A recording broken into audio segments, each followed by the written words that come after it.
Abonnez-vous sur votre chaîne Sensation TV et n'oubliez pas de cliquer la cloche pour recevoir les notifications. Sensation TV, 100% de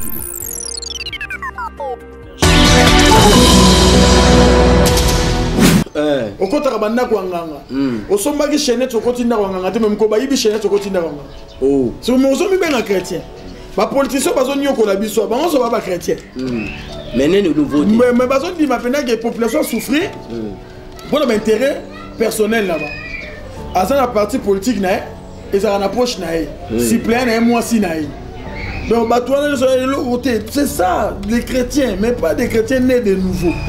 Donc délivrance faut que on a monté né de nouveau parce que si quelqu'un est en Christ il est une nouvelle créature toutes choses anciennes sont passées. Non, il n'y a pas un modèle de la délivrance dans la Bible. Batouazo, il y a un cop na bango. Donc Batouazo, comment ça va cop na bango? Mais tout le monde a pas simbio boye. Yo me bimi, c'était bimi. Mutasandi musele kele, mutabimi simbi na malokolo. Misukune tenga misukune tenga nini. Il y a le nom dit de la Bible. Dieu est souverain. Dieu peut permettre tout sauf rien. Parce qu'il est Dieu. C'est lui qui a permis que Satan s'y vie à Job. Mais il a dit au diable, ne touche pas son âme. Parce que, et lui, mais que ce soit pour la gloire de Christ. Il y a des serviteurs de Dieu qui sont blasphémés. Il y a celui qui a un miracle. Il ne commence à faire miracle, il y a le bioté, le miracle n'est pas ici. C'est le blasphème contre les saints.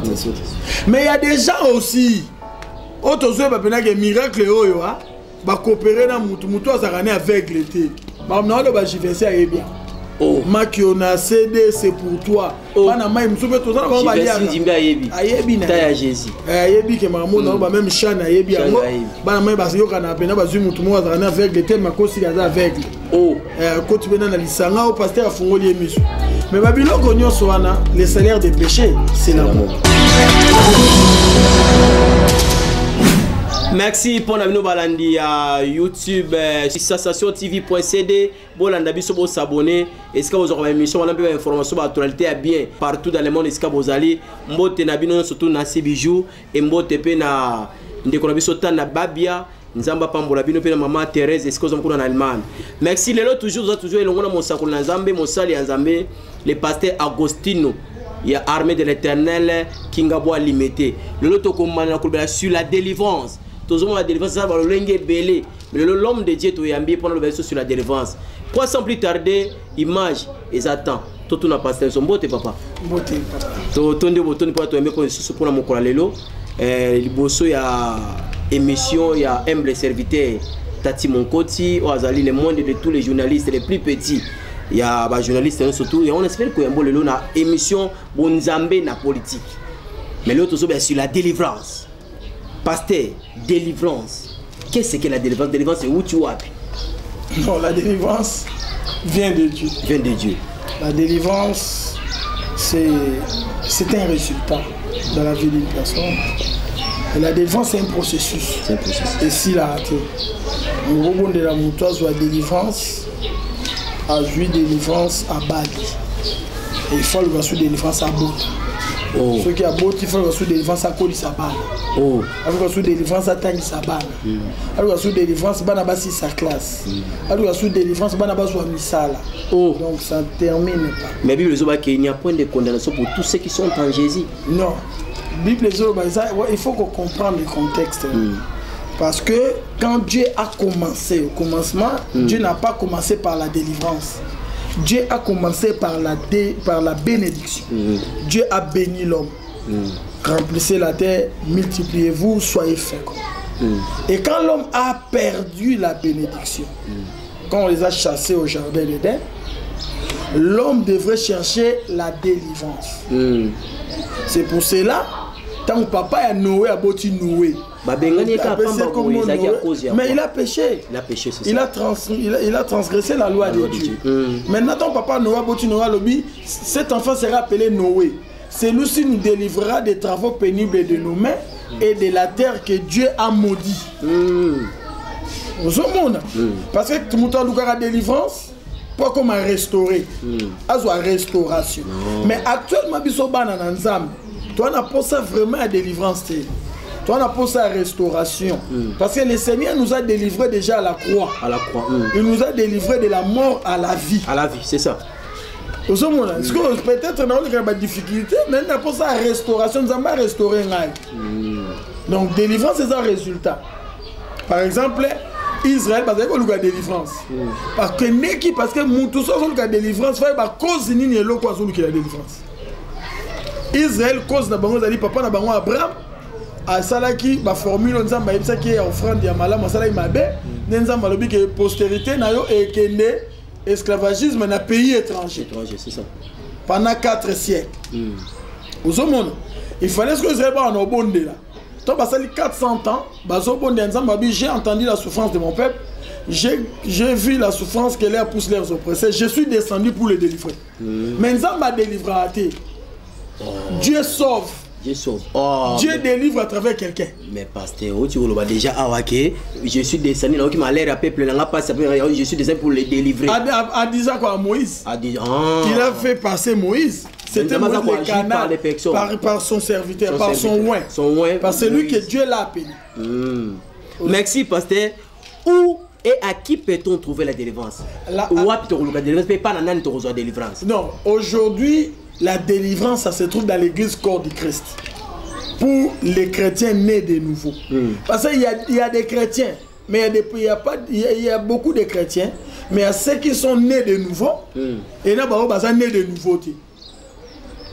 Mais comment on appelle ça chrétien? Chrétien, on né de nouveau. Parce que mon chrétien, il y a loko la Christ. Mais chrétien né de nouveau. Et ça, mon a mis Christ au continent, qui s'est assuré baptême d'eau. Assuré baptême, il y a repentance. Auprès d'un homme choisi par Dieu, d'un serviteur de Dieu. Des chrétiens nés de nouveau. Si on va tout sur les chrétiens, mais peut-être on est de nouveauté au Kenya, pas Bambikoudi. Au côté de Rabanda Kwanganga. Au sommet de Chenet, au côté de Wanganga, même Kobaïbi Chenet, au côté de Wanganga. Oh. Si on est bien chrétien, les politiciens ne sont pas chrétiens, ils ne sont pas chrétiens. Mais il y a de nouveauté. Mais ils disent maintenant que la population souffre pour l'intérêt personnel là-bas. À la partie politique, ils ont une approche. Si plein, moi si donc, c'est ça, les chrétiens, mais pas des chrétiens nés de nouveau.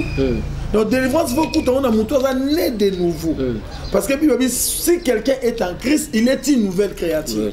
Toutes choses anciennes sont passées. Et voici, toutes choses sont devenues nouvelles. On a dit Moïbi, na Mokili. Au comme chrétien, on a dit Moïbi. On a dit Lumba na Mokili. Au comme chrétien, on a dit Lumba. Ça veut dire qu'on a dit il y a une question. Et si quelqu'un te reçoit délivrance, fait pas nani. Parce qu'on monte à l'eau, on demande les nani ont fait sa délivrance. Monte à l'eau, zone sa question bien. Il faut toute la question, pose la réponse. Oui. Mais il faut toute la question, tu as peut sa réponse. Et si quelqu'un te reçoit délivrance, fait pas nani te reçoit délivrance. Tu reçois délivrance, nakati ya ndaku ya Nzambe. Et pas il y a mosali na Nzambe.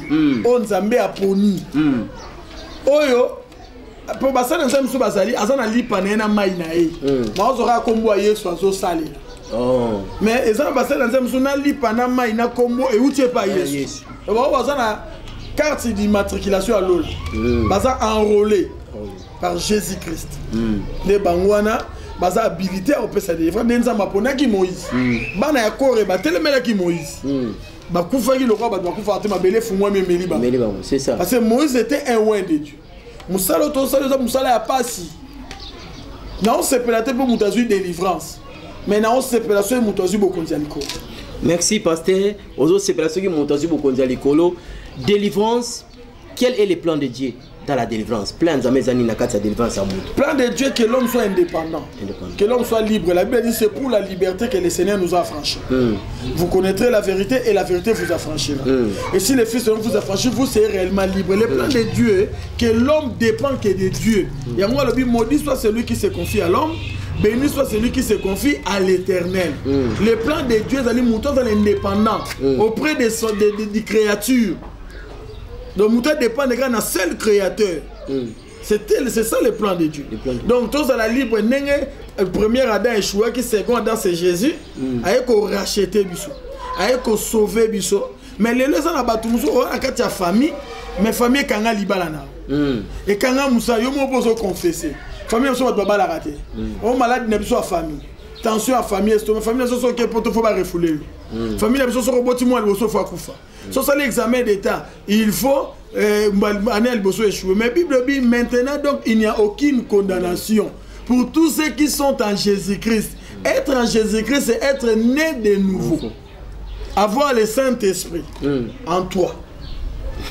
Merci. Le plan de Dieu est que tous à l'indépendance. Cela veut dire que tout dépend de la loi, de la réclamation, de la ordonnance satanique. Bible dit, il nous a rachetés, il nous a sauvés par son sang. Merci, pasteur. Mais y a-t-il un modèle de la délivrance dans la Bible? Non, il n'y a pas un modèle de la délivrance dans la Bible.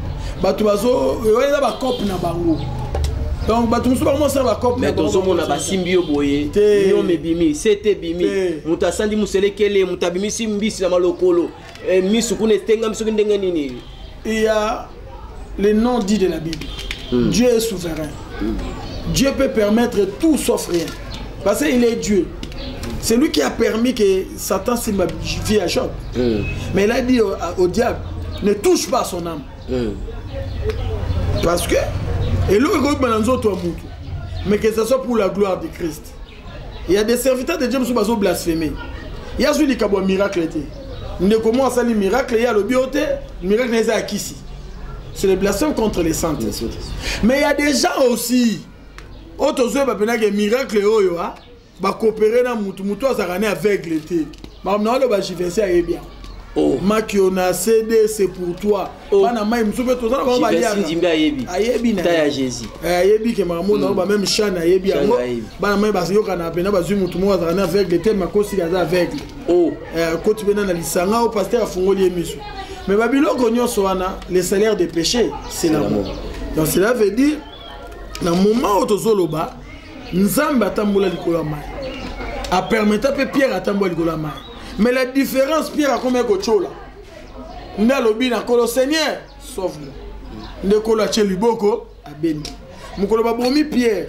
Abibo bomangane bobo maki Yesu te. Yesu babomaki mutu na mutu likolo makona se. Abinga bobo mangai makolo na se.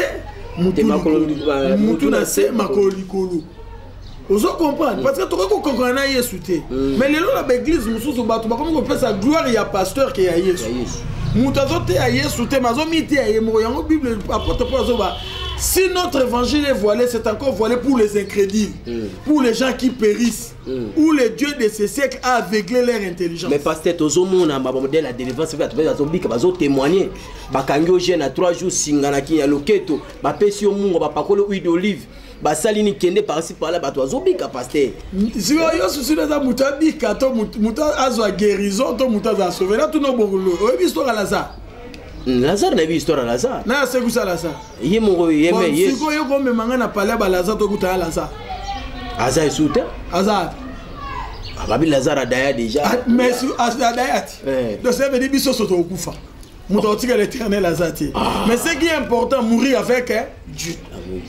On se comprend. Mourir avec Dieu parce que dans minute batu baza na posa il y a ba solution. Mais ba na posa mutu appelle sa solution te. Ba na posa libala molingi no mutu appelle sa libala te. Nzamba na posa ozolinga biloko nzambe nzambe ozolinga nzambe te. Ozwa ngone neto comme na coronavirus, il faut interpeller conseil sabato. Il faut tout la montre, tout la aéro to komi. Te ba ngongo to komi to ke wapi. To komi wapi. Cela veut dire, c'est ça que je te dis la vérité. Merci. Image bien aimé, ça radio té, ça audio té, image c'est logo, il faut mutata là. Tout ça toujours na simatango. Tout ça ça toujours merci na famille na biso Kabuya et le la Patrick Kabuya, est-ce que vous avez connaît le monde parents. Zamba parle Axel le matin Afrique du Sud, Hervé Wame. Na bosani oté kuna na États-Unis on zotala. Il faut s'abonner. Surnaturel TV. S'abonner na sensation TV.cd. Oh grand frère nos propres na on s'abonner pe benga ba pasteur no surtout Hervé wa mozada pasteur na se on s'abonner pasteur to kena des questions parce que dans ce matin quel est le moyen ou les instruments pour la délivrance et y a-t-il les obstacles dans la délivrance? Premier point, quel est le moyen ou les instruments de la délivrance? Les moyens c'est l'onction. Jésus a dit l'esprit du Seigneur est sur moi parce que il m'a oint pour annoncer une bonne nouvelle au portes. Il m'a envoyé pour guérir ceux qui ont le cœur brisé, pour délivrer les captifs. Voilà pour nous, la foi. La foi, c'est ça. C'est une ferme assurance à des choses qu'on espère, une démonstration de celles qu'on ne voit pas. Quand tu t'approches de Dieu, tu dois croire que Dieu existe. Et il est le rémunérateur de tous ceux qui les cherchent. Donc moi, je suis 38 ans à piscine à Bethesda. Il croyait que Dieu existe. Parce que mais à un moment donné, ça m'a changé de formule. Parce qu'il avait quand même la foi. Malgré qu'il ne tombait pas les premiers. Mais il croyait que la piscine a solo ezali. Donc tant qu'il y a une place, il faut venir avec la foi. Parce que sans la foi, personne ne peut être agréable à Dieu. Il n'y a pas d'obstacle dans la délivrance. L'obstacle qui arrive dans la délivrance, c'est l'incrédulité. Et l'ingratitude. Et l'irreconnaissance. C'est bien ça l'obstacle. Merci, l'ingratitude et quoi baba. Ozoya liboso na Nzambe, ozaki ndumba, ozaki mutaba problème, ozaki kuluna. Nzamba longoli ozoya kama koloti kuna ozo tambola boye alongola la vie wana. Mozo senga ndambe soko pesinga te na kotika na ngayo non. Il faut changer notre vie. Alors les bénéfices de la délivrance, pasteur. Les bénéfices de la délivrance, c'est les résultats. Parce que c'est les résultats qui font cesser toutes les contestations. Et quand les données sont correctes, les résultats seront corrects. Donc quand tu veux avoir des résultats... Mais c'est ça. C'est ça, un résultat à Vinaï. Parce que nous avons favorisé Dieu ne fait pas les favoritismes. Le choix de Dieu est parfait. Mais la problématique dans l'homme, l'homme ne veut pas se montage 4 jours, 8 jours, mais à bon et il y a repentance. Parce que la Bible dit la repentance et le pardon du péché seront prêchés au nom de Jésus. Il y a une grande différence entre le pardon du péché et la repentance. C'est deux choses différentes. Batobaliga ko confesser, pour avoir pardon du péché. Mais Batobaliga ko se repentir. Mais Dieu veut que l'homme se répand. Amen. Merci. La Bible dit cette bonne nouvelle du royaume des cieux sera prêchée partout dans le monde. Amen. Alors viendra la fin. Amen. Mais Bible Zobakisaboué, celui qui avoue ses péchés et les délaisse obtiendra grandement la miséricorde. Avouer, et il faut aussi délaisser Tikapé. Mais c'est ça la réponse. Aux États-Unis, aux Hollandais, aux France, aux Hollandais, aux Hollandais, partout en Amérique, en Afrique du Sud, partout dans le monde. Abonnez-vous sur Naturel TV. Abonnez-vous na sensationTV.cd. Abonnez-vous et Nzamba Rozangate ko pambola biso. Tala mate ya lolengo, pe ba mission lolengo. Ezalate. D'après Simbote maman Deborah Fistine na Francisco Zali. Merci na Willy Miyambuma. Merci pe na Franklin Bino Soto na Deborah Fistine. Nzamba pambola bino. Merci pasteur. Toton de mot de la fin numéro de téléphone afin que Pepe de Diba va Golanda. Mot de la fin té. Parce que Yesu na solité. Amen. Mot ya clôture émission. Ya clôture émission. Jésus-Christ est Seigneur. Jésus-Christ est Dieu, revenez à l'Éternel, il reviendra. Le retour au Luka, numéro de téléphone partout dans le monde dans Zolanda. Na WhatsApp, tu as plus 243 89 690 64 54. Numéro WhatsApp. Et numéro Yangamo portable personnel plus 243 89 690 et pardon plus 243 89 915 44 44. Nazali responsable de l'église armée de l'Éternel qui Ngabwa limité comme Bonangezali révérend pasteur Agostino Mbo. Merci, c'est votre humble serviteur Tati Monkoti. C'était bel et bien votre émission Bonzambe na politique Yango numéro na biso Yangoana. Benganga Sokolingi partout dans le monde plus 243 89 528 24 87 plus 243 0 90 17 888 90 Nasuka. Quel est le bénisse tapé Simbote na Patrick Kabouya, Mbote na papa na Tori. Papa Junior Tori, merci à Madame SP, Zamba Pamla Liboto Mobimba. On se voit à la prochaine. Quel est le bénisse. Abonnez-vous sur votre chaîne Sensation TV et n'oubliez pas de cliquer la cloche pour recevoir les notifications. Sensation TV, 100%